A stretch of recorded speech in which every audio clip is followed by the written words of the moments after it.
Jangan lupa subscribe, like, and share. Pertanyaannya adalah, Assalamualaikum Ustaz. Waalaikumsalam warahmatullahi. Doa apa yang selalu dipanjatkan oleh ibunda Ustaz agar kami sebagai orang tua bisa mendoakan anak-anak kami seperti doa yang selalu dipanjatkan oleh ibunda untuk Ustaz sendiri? Doa sengaja saya buka biar takut salah. Jadi dulu saya waktu dalam kandungan ibu saya, kata ibu saya cerita, kamu dulu dalam kandungan selalu sakit-sakitan. Mungkin karena sakitnya dulu sudah habis, sekarang sehat. Kata dia, kamu selalu sakit. Lalu saya pergi ke rumah kiai, namanya Syekh Muhammad Ali. Syekh, ini saya sering sakit, anak saya sedang dalam kandungan. Lalu Syekh itu menyuruh beliau almarhumah baca surat Ali Imran ayat 35, 36, 37. Surat Ali Imran ayat 35, 36, 37. Beliau baca saja. Dia baca pagi habis sholat subuh, dia baca habis sholat mau tidur malam. Lalu kemudian setelah saya besar, saya jadi ustadz, beliau nanya, dulu waktu kamu dalam kandungan saya selalu baca 3 ayat ini, coba jelaskan dulu tafsirnya, apa isinya itu, apa ayatnya mak? A'udzubillahi minasyaitonirrajim.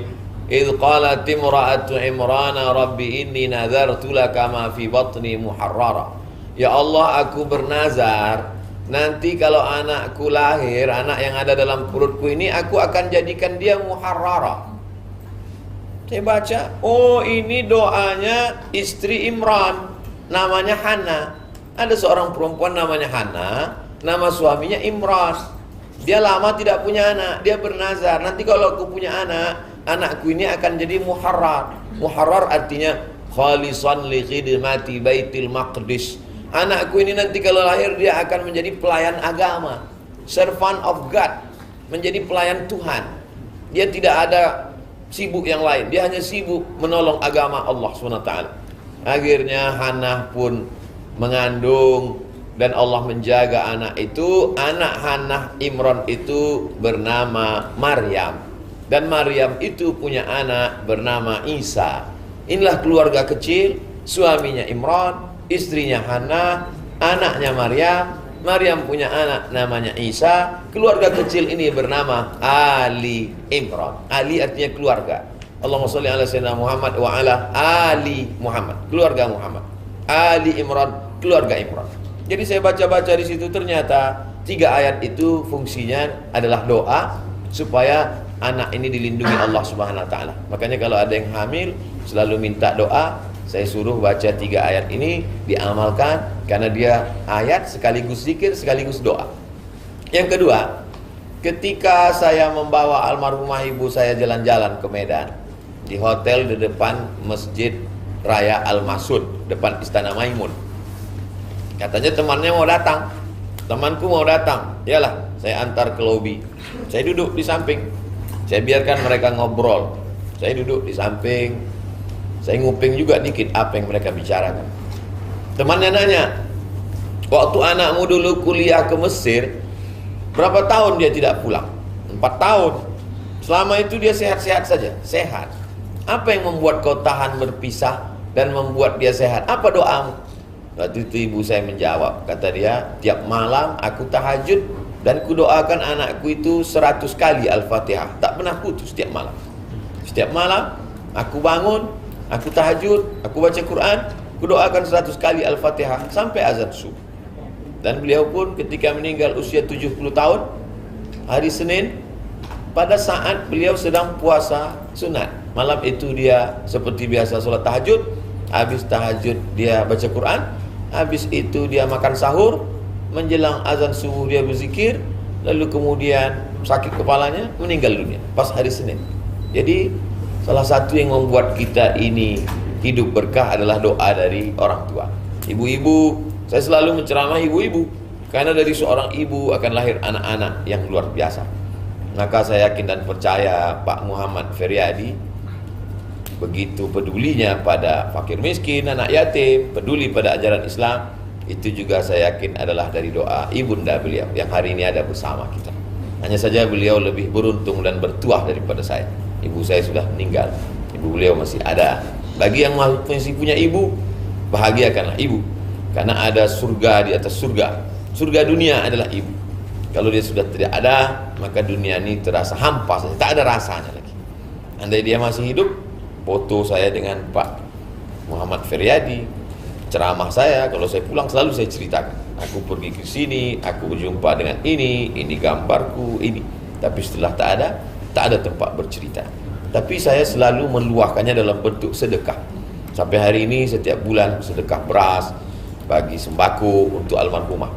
Bagi yang masih hidup, sayangilah. Bagi yang sudah tidak ada, maka dengan cara bersedekah, santunan. Termasuk saudara-saudara yang berada di JNE, yang berbagi, yang masih hidup, dengan sedekah itu doa kepada Allah supaya ibu kita panjang umur, sehat, ayah, keluarga semua yang sudah meninggal dunia, niatkan bersedekah melalui JNE, niatnya sampai itu almarhum, almarhumah, insyaallah.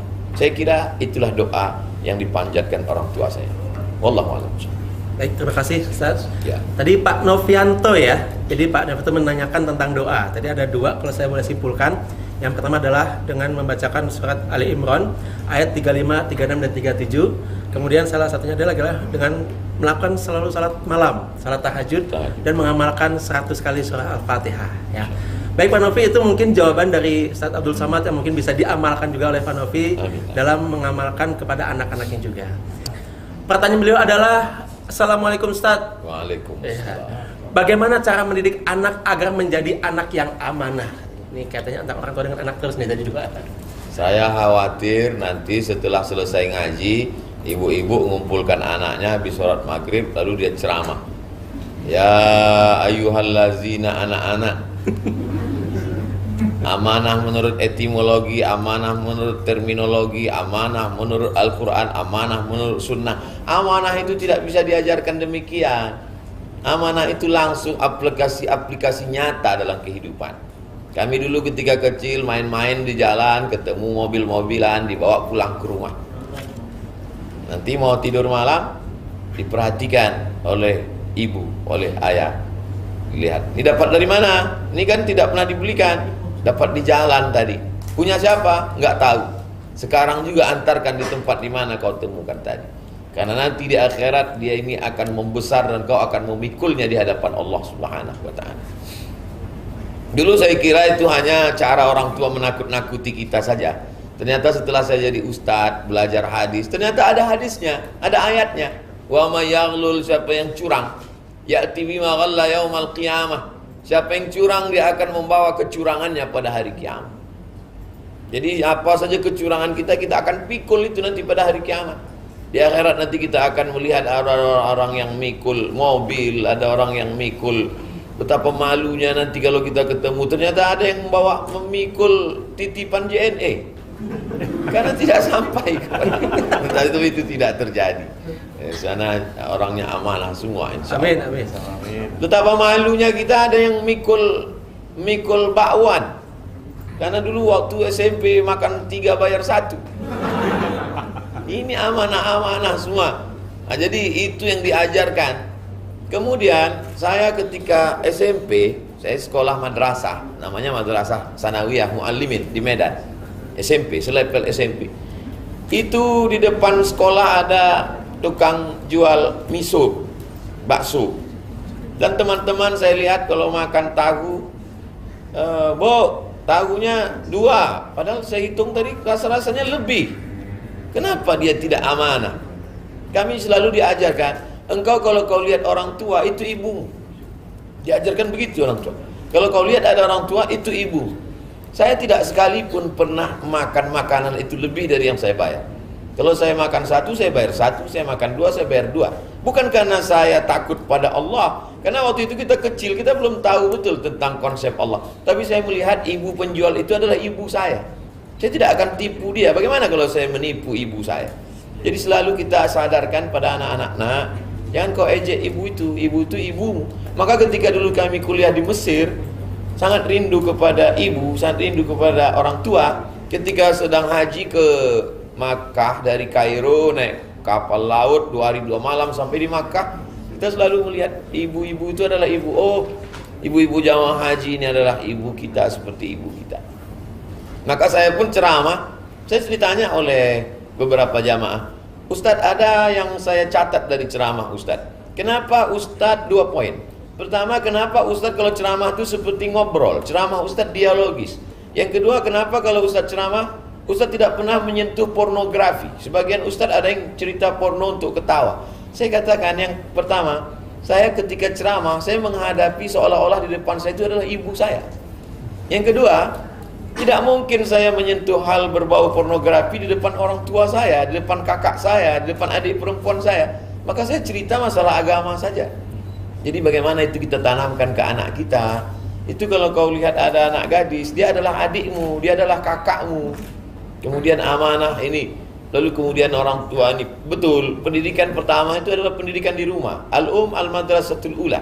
Kami dulu diajarkan tidak hanya masalah amanah uang, masalah amanah uang jajan, masalah amanah bagaimana mengatur waktu pribadi.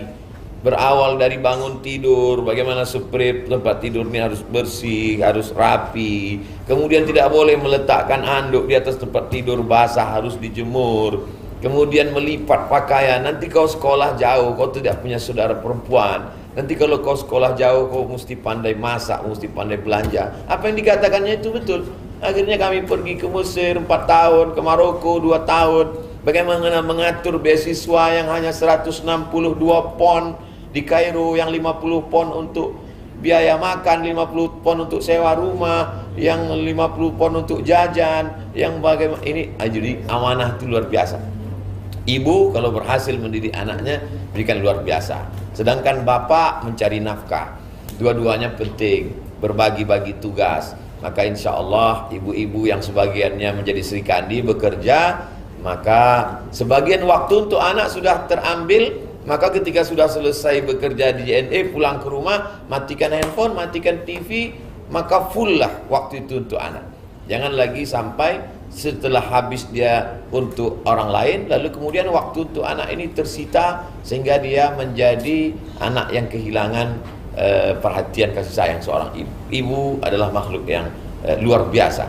Ibu dan ayah adalah makhluk ciptaan Allah yang langsung setelah Allah langsung mereka. Wa qadha rabbuka alla ta'budu illa iyyah wa bil walidaini ihsana. Setelah Allah langsung orang tua.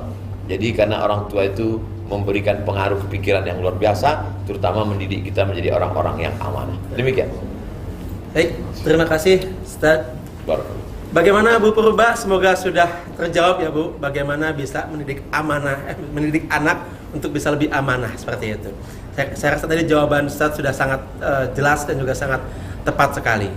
Baik, langsung kalau tadi kita menyapa teman-teman yang di Zoom, saya boleh menyapa dulu buat teman-teman yang di JNE Arjuna Facebook. Jadi ya teman-teman Arjuna JNE Facebook ini juga ada beberapa yang mengajukan pertanyaan. Salah satunya adalah dari sahabat atau saudara Saharudin ya. Beliau bertanya cukup sederhana, bagaimana cara bersyukur kepada Allah dan bersyukur pada JNE? Simple saja pertanyaannya. Bersyukur itu syaratnya ada 3. Yang pertama, kita tidak akan pernah menjadi orang yang bersyukur kalau kita tidak mau membandingkan dengan yang lain. Jadi ambil satu contoh syukur sehat saja. Kita nggak menganggap nikmat sehat ini sebagai sesuatu yang perlu disyukuri, karena kita menganggap begitu bangun kita sehat. Kemarin sehat, hari ini sehat, besok sehat. Tapi ketika kita bandingkan dengan orang sakit, barulah kita bersyukur. Jadi jangan nunggu sakit baru bersyukur nikmat sehat. Jadi yang pertama mesti cerdas, pandai, smart membanding-bandingkan nikmat Allah. Nikmat bekerja di JNE itu tidak dianggapnya sebagai nikmat, karena kemarin dia kerja, hari ini dia kerja, dia besok dia kerja. Dia anggap sesuatu yang lumrah. Tapi begitu dia baca ada PHK, ada orang yang nggak punya kerja, dikenalkan Allah dia dengan orang yang selama ini membuat surat lamaran sampai kemana-mana, sampai hari ini nggak kerja. Di situ baru dia bersyukur. Jadi syarat syukur yang pertama, pandai-pandai membandingkan nikmat. Karena nikmat itu ketika tercabut dia baru terasa hilang. 2, kita baru mensyukuri nikmat kalau kita sadar nikmat itu datang dari mana. Banyak orang nggak mensyukuri nikmat karena dia anggap itu, ini mobil saya, ini rumah saya, ini uang saya, ini hasil jerih payah saya. Akhirnya datang angku sombongnya. Tapi kalau dia sadar bahwa itu semua adalah titipan Allah, baru datang syukurnya. Maka selalu kita baca ayat sebelum tidur malam, itu kita selalu disuruh baca lillahi ma fis samawati wa ma fil ard. Segala yang ada di langit, ada yang di bumi punya Allah. Lalu sekarang kenapa punya kita? Dititipkan Allah sementara malaikat maut datang, sementara hayat di kandung badan, sementara ruh bersemayam dalam jasad. Kalau ruh sudah keluar dari jasad, selesai, game is over, kita berpindah ke alam berikutnya. Sementara itulah ini kita dapat, dan itu kata orang punya kita. Kata orang punya kita. Yang bilang itu punya kita siapa? Pak Polisi. Karena memang begitu tulis di STNK PKB punya kita. Begitu kita meninggal, dibawa ke kantor Samsat, sudah berubah punya orang lain. Kata BPN itu punya kita. Badan Pertahanan Nasional mengatakan tanah itu punya kita. Begitu kita meninggal, ternyata dia alihkan ke orang lain, bukan punya kita. Hakikat yang punya kita mana? Ya itulah yang kita wakafkan itu. Yang ketiga, kita baru mensyukuri nikmat kalau kita sadar bahwa dulu ketika kita lahir, tapak kaki kita 2 jari, panjang kita 1 jengkal. Makanya kalau ada anak lahir, akikah anak-anak teman kita, kita datang. Saya nggak mau datang akikah Pak Ustadz, makan kambing, naik kolesterol saya. Siapa nyuruh kamu makan? Yang mau makan silakan makan, yang enggak ya minum aja. Atau datang ngelihat tapak kaki yang 2 jari. Itulah engkau 30 tahun yang lalu. Itulah panjangmu 40 tahun yang lalu. Kau nggak punya apa-apa. Maka kalau kita sadar itu, kita akan bersyukur kepada Allah Subhanahu wa taala. Itu syukur pada Allah. Cara mensyukuri nikmat Allah dengan ucapan banyak-banyak zikir. Subhanallah, alhamdulillah, Allahu akbar, banyak-banyak solawat, Allahumma sholli ala sayyidina Muhammad. Dari rumah tempat kerja ke kantor JNE bersolawat. Dari kantor ngantar titipan ke rumah-rumah sambil bersolawat, Allahumma sholli ala sayyidina Muhammad. Saya perhatikan itu. Saya banyak lihat orang sahabat kita naik sepeda motor nggak berhenti solawat. Saya sangka solawat, rupanya ada handphone di samping helm. Jadi banyak-banyak bersolawat, banyak ngobrol. Ini cara kepada manusia. Adapun kepada Allah SWT, adapun kepada manusia, man lam yaskurin nas lam yaskurillah. Siapa yang tidak pandai berterima kasih kepada manusia, maka dia tidak bersyukur kepada Allah. Siapa yang tidak berterima kasih kepada JNE, maka dia tidak bersyukur kepada Allah Subhanahu wa taala. Jadi kedatangan saya termasuk menyampaikan ungkapan terima kasih, karena selama ini saya memakai jasa untuk pengiriman buku-buku jamaah, buku saya ke jamaah. Lalu kemudian bagaimana cara kita mensyukuri nikmat ini? Ya ini, kalau ada program pengajian ikut, bisa langsung datang, alhamdulillah. Mau datang nggak cukup tempat, nggak ada seat, bisa melalui streaming. Lalu kemudian taat pada aturan, on time tepat waktu, amanah, integritas, maka itu adalah bagian dari cara syukur. Sebenarnya maknanya sama-sama syukur, hanya saja bahasa Indonesia kita lain. Kalau kepada Allah bersyukur, kepada manusia berterima kasih. Demikian. Baik, terima kasih Pak Sahari. Bagaimana Pak? Oke, saya rasa sudah sangat jelas sekali. Ada 3 poin tadi kesimpulannya. Yang pertama adalah ketika kita ingin menunjukkan rasa syukur kepada Allah, yaitu dengan cara pandai-pandai membandingkan nikmat, gitu ya. Kemudian yang kedua adalah sadar juga bahwa nikmat yang kita punya ini adalah titipan dari Allah. Kemudian yang ketiga adalah sadar bahwa kita ini lahir di dunia ini tanpa memiliki apapun. Nah, dan implementasinya adalah dengan cara perbanyak zikir, perbanyak salawat dan lain-lainnya seperti itu. Baik, Ustaz, ini adalah pertanyaan terakhir tadi ya. Teman-teman semua, kami mohon maaf mungkin dari sekian banyak pertanyaan tidak dapat kami tampilkan dan tidak dapat kami bacakan dikarenakan keterbatasan waktu yang kita miliki. Jadi 4 pertanyaan ini sudah bisa mewakili dari seluruh pertanyaan yang sudah teman-teman sampaikan, baik yang ada di media Zoom maupun yang ada di JNE, Arjuna atau di Facebook seperti itu. Baik, untuk selanjutnya teman-teman semua jangan meninggalkan media Zoom terlebih dahulu, karena setelah ini kita lanjut ke agenda selanjutnya adalah mungkin boleh kasih kesimpulan sebagai penutup Ustaz Abdul Samad ya. Sekaligus langsung tutup dengan doa ya. Tentu doa ini kami harapkan untuk masyarakat Indonesia secara umum dan juga kami sebagai karyawan JNE supaya lebih mendapatkan ridho dan berkahnya Allah Subhanahu wa taala. Baik. Pada Ustaz Abdul Samad kami persilakan. Saya simpulkan pada 5 poin. Yang pertama, memperingati Maulid Nabi Muhammad SAW adalah mengambil intisari saripati dari kehidupan Nabi.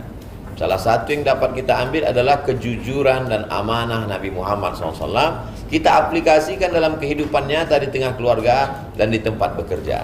Yang kedua, ungkapan cinta kepada Nabi diucapkan dengan tulus dengan lidah, memperbanyak Allahumma sholli ala Sayyidina Muhammad wa ala ali Sayyidina Muhammad.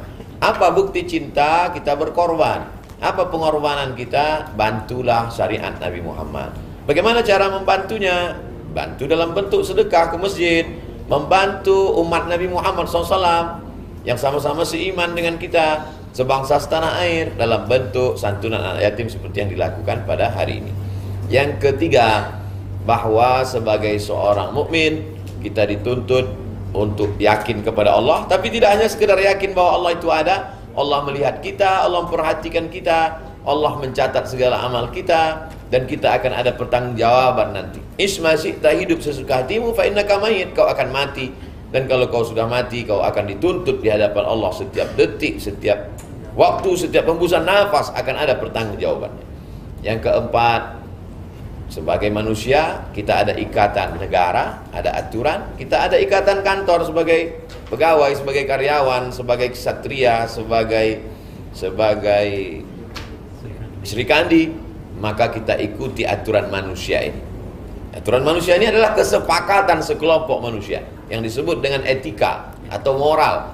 Kalau akhlak dia datang dari Allah, agama, tapi ini ada etika, etika bekerja, maka kita ikuti. Kalau kita mau, kita ikut. Kalau kita tidak mau, kita keluar. Jangan uangnya kita mau, tapi aturannya kita tak mau. Berarti kita tidak fair.